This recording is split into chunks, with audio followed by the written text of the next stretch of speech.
அகிலமெங்கும் உள்ள தமிழ் நேயர்கள் அனைவருக்கும் பரம்பரை ஜோதிடர் உங்கள் மனோ பாலாஜியின் அன்பான வணக்கம். மிதுன ராசியில் பிறந்த அன்பர்களுக்கு இந்த ஜூலை மாதம், இந்த மாதத்தில் நவ கிரகங்களின் பெயர்ச்சிகளால் உங்களுடைய வாழ்க்கையில் எப்பேற்பட்ட ஒரு மாற்றங்கள், ஒரு நல்ல தீர்க்கமான சில முடிவுகள் நம்ம எடுக்கக்கூடிய விஷயங்கள் எந்த அளவுக்கு சக்ஸஸான ஒரு காலத்தை, ஒரு நேரத்தையும் இந்த நவ கிரகங்கள் நமக்கு ஏற்படுத்தி கொடுக்குது அப்படிங்கிறத பற்றி தாங்க இந்த பதிவில் நாம் இப்போ முழுமையான பலன்களை பார்க்க போகிறோமுங்க. ஃபஸ்ட் டைம் பார்க்குறவங்களா இருந்தீங்கன்னா சப்ஸ்கிரைப் பண்ணி பெல் பட்டன் அழுத்தி ஆல் ஆப்ஷன் கொடுங்க. மிதுனம் புதன் பகவானின் அதிபதி பெற்ற ராசி, காற்று தத்துவ ராசி. இந்த ராசியில் பிறந்தவங்க பொறுத்த வரைக்கும் எப்போவுமே ஒரு இயல்பான சுய கட்டுப்பாட்டில், அதாவது நமக்கு எந்த விஷயம் சரின்னு படுதோ அந்த விஷயத்தை முழுமையாக செய்து முடிக்கக்கூடிய ஒரு ஆர்வமான ஜாதகர் தான் இந்த மிதுன ராசியில் பிறந்தவங்க. இன்னும் சொல்ல போனோம்னா மற்றவங்களுக்கு, அதாவது ஒரு வழிகாட்டியாக இருக்கக்கூடியவங்க. அதே சமயம் அடுத்தவங்க நமக்கு ஒரு சிறு உதவி செய்துட்டாலும் அதுக்கு உண்டான ஒரு டபுள் மடங்காக நம்ம அவங்களுக்கு நல்லது செய்யணும் அப்படின்னு நினச்சி அது செய்து முடிக்கிற வரைக்கும் அது கவனமாகவே இருந்து செஞ்சே ஆகணும்னு நினச்சி செயல்படக்கூடியவங்க தான் இந்த மிதுன ராசிக்காரர். இன்னும் சொல்ல போனோம்னா ரொம்ப நல்லவங்களாக இருந்தாலும் கடினமான சில சிரமங்களை, அப்படின்னா உழைப்பு அதிகமாக இருக்கும், முயற்சிகள் அதிகமாக இருக்கும், நாம் முன்னேறக்கூடிய ஒரு திட்டத்தையும் காலத்தையும் கரெக்டாக கணக்கு போட்டு அதுக்கான ரிஸ்க் எடுப்பீங்க. ஆனால் அது நம்ம குறித்த நேரத்தில் செய்து முடிக்க முடியறதில்லை. இந்த மிதுன ராசிக்காரர் பார்த்தோம்னா இடமாற்றம், தாவு மாற்றம், அலைச்சல், இங்கிருந்து ரொம்ப டிஸ்டன்ஸ் போய் ஒரு வேலை செய்கிற மாதிரியும், அங்கே பார்த்தோம்னா நம்ம திறமைக்கு தகுந்த ஒரு வேலை அமையலைங்கிற மாதிரியும், இன்னும் சொல்ல போனோம்னா நான் எவ்வளவோ சம்பாரித்தேன், எத்தனையோ சம்பாரித்து எவ்வளவோ நான் வச்சுருந்தேன், ஆனால் இன்றைக்கி பார்த்தா அடுத்தவங்களை நம்பியே நான் ஏமாந்துட்டேன் இப்படிங்கிறதும், குடும்பத்துக்காக பாடுபட்டேன், கஷ்டப்பட்டேன், எல்லாத்தையும் நான் கொடுத்து பார்த்து எல்லாமே பண்ணினேன், ஆனால் இன்றைக்கி கூட பிறந்தவங்க இருந்து எல்லாருமே நல்லா தான் இருக்கிறாங்க, ஆனால் இன்றைக்கி நான் கஷ்டப்பட்டுட்ருக்கிறேன் இப்படிங்கிற ஒரு சூழ்நிலையை அதிகமாக அனுபவிக்கிறது யாருன்னு கேட்டோம்னா இந்த மிதுன ராசிக்காரருங்க. இன்னும் சொல்ல போனோம்னா மிதுன ராசிக்காரரு குடும்ப வாழ்க்கையில் நாம் எல்லாமே கண்ட்ரோல் பண்ணி, அப்படின்னா ஒரு கௌரவத்துக்காக வாழ்ந்துட்டுருப்பாங்க. ஆனால் அவங்களுக்கு என்னென்னா சில மன வாழ்க்கையில் சில குளறும்படியும் சில பாதிப்புகளும் உருவாகி இருக்கும். ஆனால் எது எப்படி இருந்தாலும் இப்படித்தான் வாழணும்னு நினச்சி போராடி சக்ஸஸ் பண்ண தெரியக்கூடிய ராசிக்காரர் தான் இந்த மிதுன ராசிக்காரர். ஆனால் இந்த சூழ்நிலையில் இருந்தாலும் கிரக பயிற்சிகள் இந்த மாதத்தில் உங்களுடைய ராசிக்கு புதன் ஜென்மத்திலேயே இருப்பாருங்க. அது வக்ர நிலையில் இருப்பார். சரிங்களா?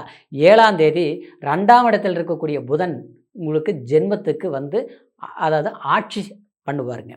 அதே நேரத்தில் இந்த புதன் பார்த்துட்டோம்னா 23ஆம் தேதி மீண்டும், அதாவது தனஸ்தானத்துக்கு சஞ்சாரம் ஆவாருங்க.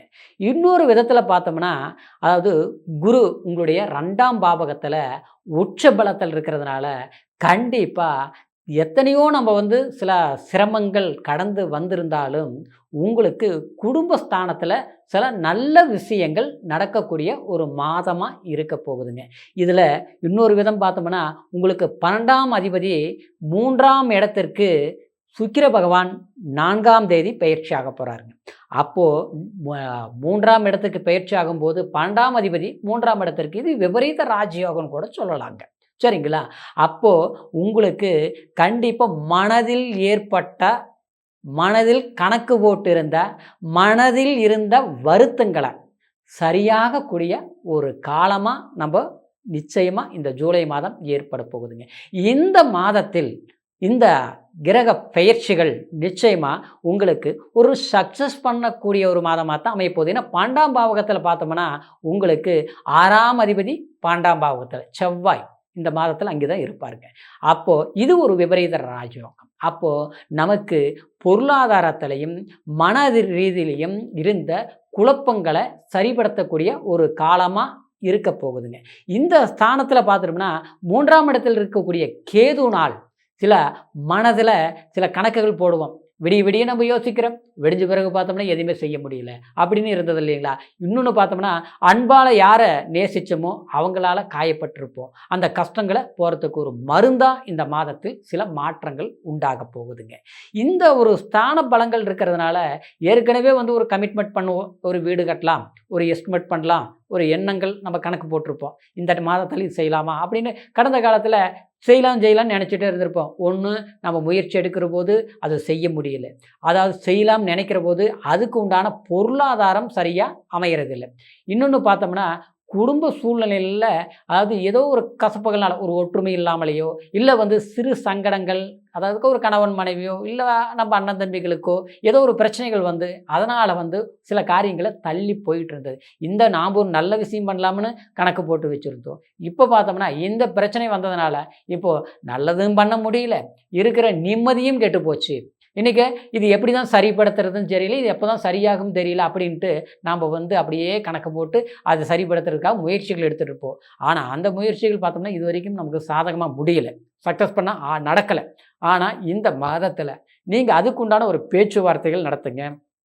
செயல்பாட்டை வந்து அது ஒரு சங்கடம் சலிப்புகள் இருக்கிறத தீர்க்கக்கூடிய ஒரு மாதமாக உங்களுக்கு இருக்க போகுது.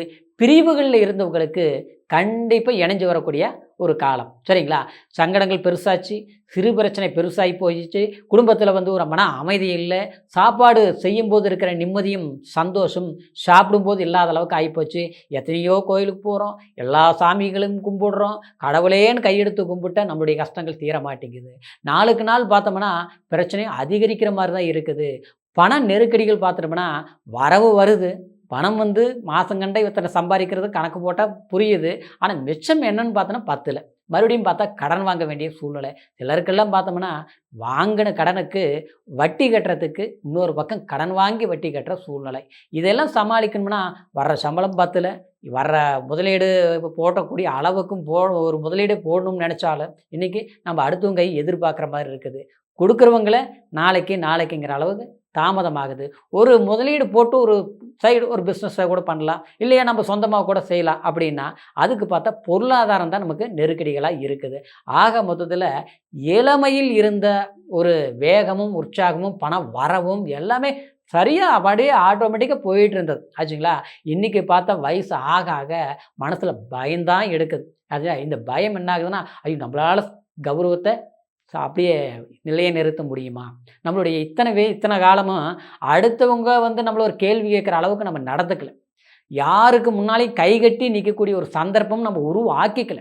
இன்றைக்கி 4 பேருக்கு நாம் சொல்கிற அளவுக்கு தான் நாம் இருக்கிறோம் ஆச்சுங்களா. நம்மளை பார்க்குறவங்களுக்கு அவங்களுக்கு என்னப்பா குறை, இவங்க நல்லா இருக்கிறாங்க அப்படிங்கிற ஒரு மரியாதை ஒரு மதிப்போடு தான் நம்ம வாழ்ந்துட்டு இருக்கிறோம். ஆனால் இன்றைக்கி பார்த்தோம்னா இருக்க பார்த்தோம்னா அதாவது இந்த கௌரவத்தையும் ஒரு மதிப்பையும் நாம் எப்படி தான் இது சரிப்படுத்திக்க போகிறோம், இது அப்படியே நிலச்சிக்க முடியுமா, இல்லை ஏதாவது ஒரு பாதிப்புகள் வந்துடுமா அப்படிங்கிற அளவுக்கு சில நெருக்கடிகள்னால சில பயத்தை உருவாகுது. இதனால் சிலருக்கு அதாவது ஆரோக்கியத்திலையும் தொந்தரவாக இருக்குது. அதாவது ஒரு மாதம் கண்ட கரண்ட் பில் கட்டுறமோ இல்லையோ வீண் செலவு, விரைச்செலவு, தெண்டச்செலவு இப்படிலாம் ஆகிட்டு இருக்குது. அப்படிங்கிற ஒரு வருத்தங்களோடு இருக்கக்கூடிய மிதுனராசி அன்பர்களுக்கு கண்டிப்பாக சில மன வருத்தங்களும் மனக்குறைகளும் நிச்சயமாக தீர்ந்துடும், கவலைப்படாதீங்க. இந்த மாதத்தில் பொறுத்த வரைக்கும் நீங்கள் பெருமாளை வணங்குங்க, சரிங்களா. சனிக்கிழமை நாளில் பெருமாள் கோயிலுக்கு காலையில் அது முடிந்த வரைக்கும் சூரிய உதயத்துக்கு முன்னால் அதாவது பிரார்த்தனைகளோ நல்லா அங்கே உட்காந்து நல்ல மனம் உருகி வேண்டி வணங்கி வாங்க. நிச்சயமாக சில குளறும்படி இருந்த சில சிக்கல்களும் சில பிரிவுகளில் இருக்கக்கூடிய சில நட்புகளும் ஒன்று சேரக்கூடிய ஒரு வாய்ப்புகள், அதைவிட பண நெருக்கடிகள் இருக்கிறவங்களுக்கு பண வரவு சார்ந்த விஷயம் நிச்சயமாக நடக்கும். ஒரு வேலையிலையும் சரி, தொழில் ரீதியிலையும் சரி, இல்லை நாம் வாங்கின பணம் கட்ட முடியலைங்கிற ஒரு குழப்பத்தில் இருக்கிறவங்களுக்கும் சரி, சரியான ஒரு தீர்வுகள் கிடைக்கக்கூடிய ஒரு வாய்ப்புகளை அமையும். எல்லாத்தை விட மனசளவில் சில நன்மைகள் உண்டாகக்கூடிய ஒரு காலமாக இது உருவாகக்கூடிய ஒரு மாதமாக இருக்க போகுதுங்க.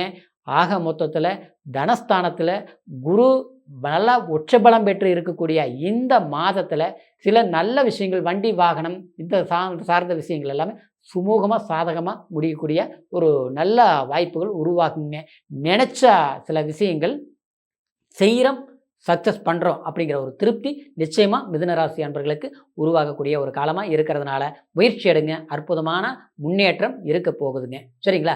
இப்போ சொன்ன பலன் கோட்சார அடிப்படையில் நம்ம பலன் சொல்லியிருக்கிறோம். அதாவது நம்மளுடைய ராசியை வச்சு சொல்லியிருக்கிறோம்.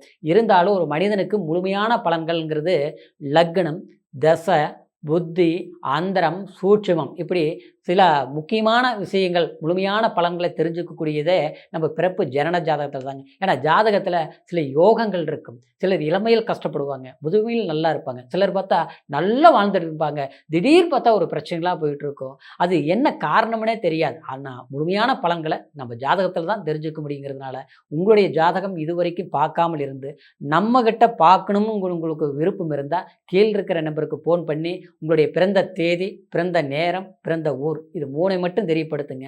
நிச்சயமாக அருமையான பலன்கள், உறுதியான தெளிவான சிந்தனைகளை நீங்கள் பயணிக்கக்கூடிய அளவுக்கு உங்களுடைய ஜாதகத்தில் முழுமையான கருத்துக்களை நம்ம தெரிஞ்சுக்க முடியும். சரிங்களா? மீண்டும் அடுத்த பதிவில் சந்திக்கும் வரைக்கும் நன்றி. வணக்கம்.